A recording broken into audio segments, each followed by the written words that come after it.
You have to figure out what are your good hours and what are your bad hours. I call them my golden hours.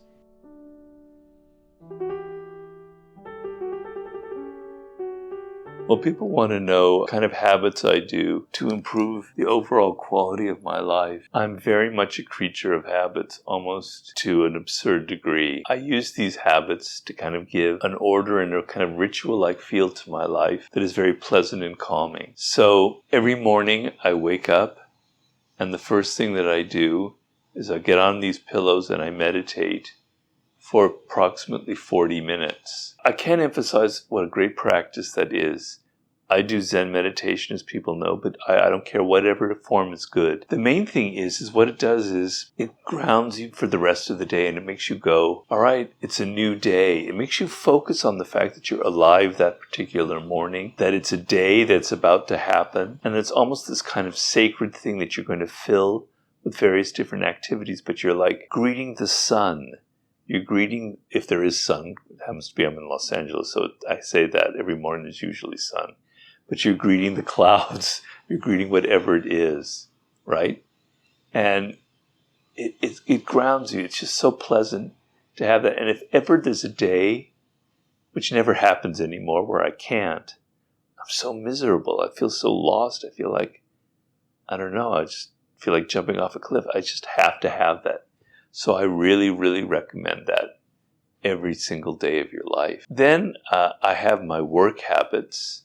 So one thing to know is if you work for yourself, which a lot of people don't have that privilege, but if you do, you have to figure out what are your good hours and what are your bad hours. I call them my golden hours. My golden hours are really about 4 to 7 o'clock, 4 to 7:30. That's when my mind is focusing at its best. So I always try to have the habit of making my work fit into that time. So for instance, 8 in the morning, I am useless. I am a zombie. I have no brain power. No, you can't even talk to me. 9 o'clock, I'm still useless. 10 o'clock, I'm still useless. 11, I start to wake up. So I know, don't try and work at 10 in the morning. People try to schedule things for me, and I say, no way, man, I can't. So you have to know who you are and know what times are your best times. The other habit that is extremely important is exercise. I like to exercise every single day, and it's something I look forward to, although I must say the physical therapy for my stroke, some of the exercises can be so boring, but I put on interesting music. I make it a kind of game, and I find a way to have some fun with it. But it takes my mind off everything. If you don't take care of your body, nothing will work.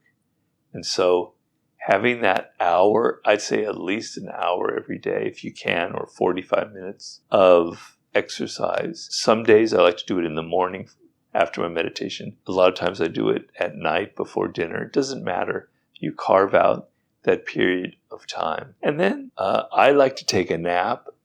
You know, a lot of people don't do that. I take a nap every afternoon at about 2:30, about half an hour. It clears my mind. It relaxes me, makes me not so cranky for the rest of the day. That's a very, very important habit for me. But some people don't like that. It makes them all foggy. It depends on who you are. The other thing is I build in, as we've talked about in some other videos, about time wasters. I like to get online and read certain things that I know are wasting time, but just kind of get my head off of everything else, usually around sports, etc. So those are the main habits that my day will revolve around: meditation, exercise, a nap, and looking at certain websites that I like to do that are kind of fun and take my mind off